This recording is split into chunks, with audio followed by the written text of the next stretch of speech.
s'abonner. Activez la cloche de notification pour recevoir toutes les nouveautés. Appuyez sur le pouce bleu pour liker cette vidéo et montrer votre soutien. Partagez cette vidéo avec votre famille et vos amis pour répandre la lumière et l'inspiration autour de vous. Merci pour ces gestes simples qui construisent notre communauté.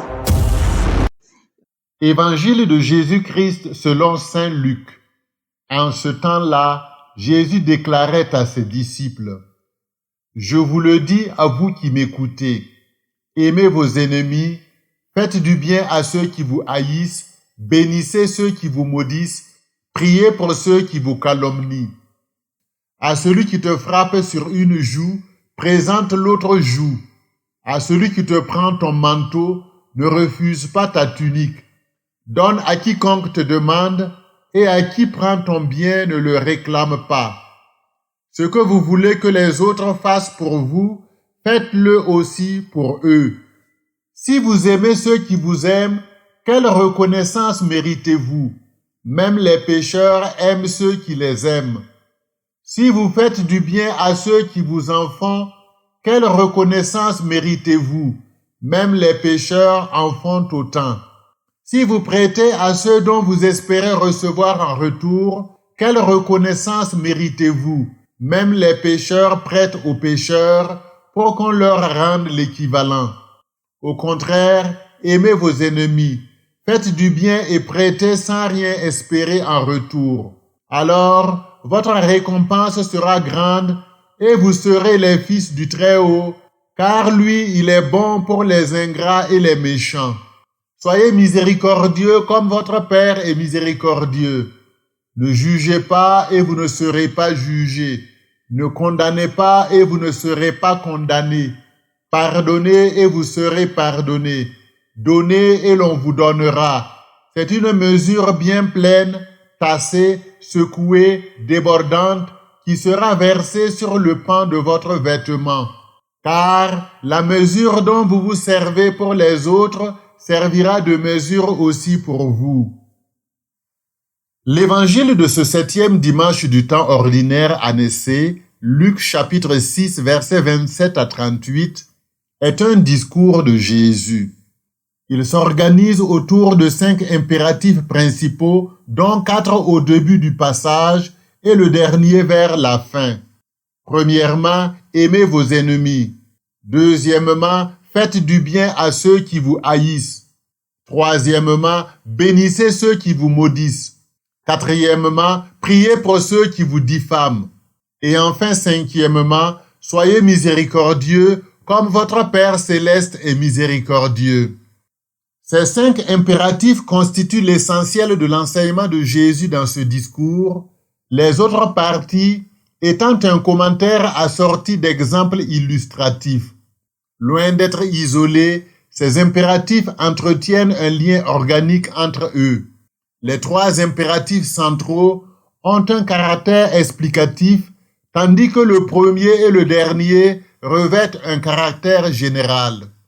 Aimer ses ennemis consiste à leur faire du bien, à les bénir et à prier pour eux. Aimer de cette manière revient à être miséricordieux, comme le Père céleste qui est miséricordieux envers tous les hommes. Cette miséricorde divine se traduit ultérieurement par l'absence de jugement et de condamnation, le pardon, et enfin par la générosité du don. Versets 36 à 38. Jésus commence son discours par un impératif déroutant et difficile à comprendre. Aimez vos ennemis. Comment peut-il nous demander d'aimer celui qui n'est pas aimable et qui, à notre égard, agit à l'opposé de l'amour? La difficulté à saisir cet ordre de Jésus vient en partie de la pauvreté du verbe aimer en français. Le Nouveau Testament a été écrit en grec ancien, une langue qui distingue plusieurs formes d'amour. Il existe en effet 3 verbes grecs pour exprimer cette notion. Le français, comme d'autres langues, avec son unique verbe aimer, ne rend pas pleinement cette richesse sémantique. Voici comment se présentent ces 3 verbes grecs. Premièrement, erao. Il désigne un amour passionnel, conjugal, souvent associé au désir et à l'attirance physique. C'est l'amour qui cherche à posséder, à combler un manque. Il est à l'origine du mot éros, qui a donné en français érotisme et érotique. Ce terme est cependant très peu utilisé dans le Nouveau Testament. Deuxièmement, philéo. Il exprime une affection fraternelle, une amitié sincère et profonde. Il désigne un amour réciproque basé sur le respect et la communion d'esprit. Il est à l'origine du mot philia, qui a donné en français philanthropie, philharmonie, Philadelphie. Dans le Nouveau Testament, il est utilisé pour parler d'amitié comme entre Jésus et Lazare ou de l'amour filial. Troisièmement, agapao. C'est l'amour inconditionnel, désintéressé, qui donne sans attendre en retour. Il est souvent associé à l'amour divin, l'amour que Dieu porte aux hommes. Il est à l'origine du mot agapé et est présent dans l'expression française agape fraternelle. Dans le Nouveau Testament, c'est le verbe dominant pour parler de l'amour chrétien qui est imitation de celui de Dieu lui-même. Lorsque Jésus commande à ses disciples d'aimer leurs ennemis, il n'emploie pas le verbe erao. Il ne leur demande donc pas de les aimer comme on aime son conjoint. Il n'utilise pas non plus le verbe philéo. Il ne leur demande pas de les aimer comme des amis.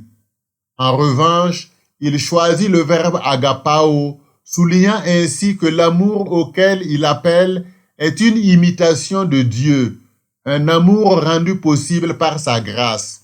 Imiter Dieu dans l'amour des ennemis repose sur une vérité fondamentale. L'amour de Dieu est universel et inconditionnel. En d'autres termes, Dieu aime tous les hommes, bons ou mauvais, et aucun n'est assez méritant pour prétendre à son amour. Imiter Dieu dans l'amour des ennemis, c'est leur faire du bien. Le récit de la création est ponctué par cette affirmation. Et Dieu vit que cela était bon. Genèse chapitre 1, les versets 10, 12, 18, 21 et 25. En créant l'homme et en mettant l'univers à sa disposition, Dieu lui a fait un bien fondamental qui se déploie au fil des siècles. Imiter Dieu dans l'amour des ennemis, c'est les bénir. Dans le récit de la création, Dieu bénit les animaux, puis l'homme et la femme. Genèse chapitre 1, versets 22 et 28. Cette bénédiction ne se limite pas à de simples paroles bienveillantes. Elle contient tout ce qui rend la vie possible, féconde et durable. Bénir ses ennemis à la manière de Dieu, c'est donc désirer et favoriser tout ce qui contribue à leur épanouissement, tant sur le plan biologique que spirituel. Imiter Dieu dans l'amour des ennemis, c'est prier pour eux. Prier, en particulier dans la demande et l'intercession, c'est invoquer Dieu et sa grâce en reconnaissant ainsi l'insuffisance de nos propres forces. Prier pour nos ennemis, c'est donc remettre leur vie entre les mains de Dieu et lui demander de fortifier notre amour humain par son amour divin, afin que nous puissions les aimer à la manière de Dieu lui-même. Celui qui aime ainsi renonce au mal et désamorce la violence par la douceur et la bonté. Versets 29 à 30.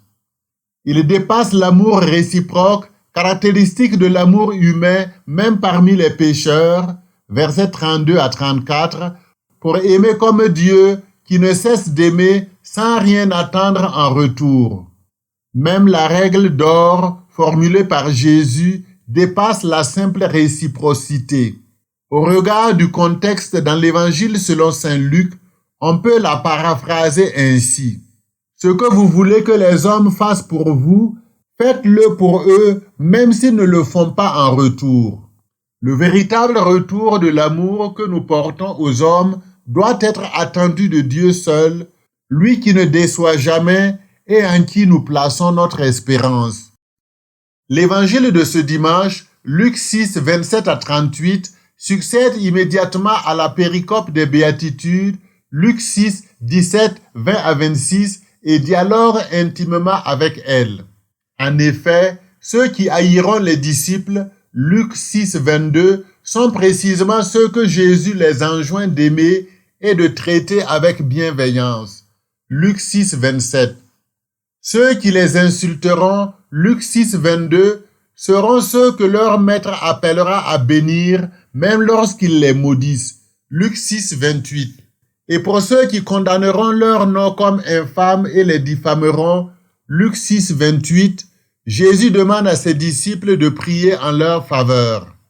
Et enfin, la promesse d'une grande récompense céleste, Luc 6, 23, trouve son écho en Luc 6, 35.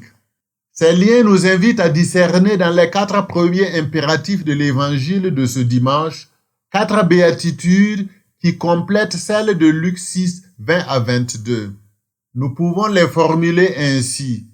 Heureux ceux qui aiment leurs ennemis, car ils seront appelés fils du Très-Haut. Heureux ceux qui font du bien à ceux qui les haïssent, car ils reflèteront la bonté de Dieu. Heureux ceux qui bénissent ceux qui les maudissent, car ils incarneront la miséricorde de leur Père céleste.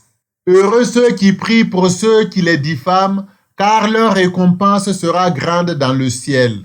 Ces béatitudes nous rappellent que la grandeur spirituelle se construit dans la capacité à transcender la rancœur et à embrasser une vision divine de l'amour inconditionnel et universel. Les disciples qui se seront conformés aux exhortations de Jésus en obéissant aux 5 principaux impératifs qu'il leur donne auront une récompense qui sera grande dans le ciel. Luc 6, versets 23, 35 et 38. Cette récompense correspond au royaume de Dieu destiné aux pauvres, Luc 6, 20, et est également qualifiée de trésor inépuisable dans les cieux, Luc 12, 33. Mais cette récompense ne se réduit pas à un simple avoir, aussi grand et inépuisable soit-il. Il s'agit d'une véritable richesse d'être. Ils seront fils du Très-Haut. Cette expression n'est employée que 2 fois dans l'évangile selon saint Luc. Dans l'évangile de ce dimanche, Luc 6, 35, et dans celui de l'Annonciation, où l'ange Gabriel annonce à Marie que l'enfant qu'elle va concevoir, Jésus, sera appelé fils du Très-Haut. Luc 1, 32. Ils seront donc fils du Très-Haut, comme Jésus lui-même. Retenons 3 exhortations pour conclure ce commentaire. Premièrement, aimer comme Dieu aime. Ne nous contentons pas d'un amour humain limité et conditionnel. Par la grâce du Christ, osons l'amour divin, un amour qui bénit, qui pardonne et qui transforme les cœurs. Deuxièmement, être reflet du Père. Dieu aime sans attendre en retour. En suivant le Christ, imitons cette miséricorde inépuisable, car c'est ainsi que nous manifesterons au monde la lumière des fils du Très-Haut. Enfin, troisièmement, un chemin vers la vraie richesse. La plus grande récompense n'est pas matérielle. Elle est en Dieu lui-même. Qui aime comme Jésus devient fils du Père.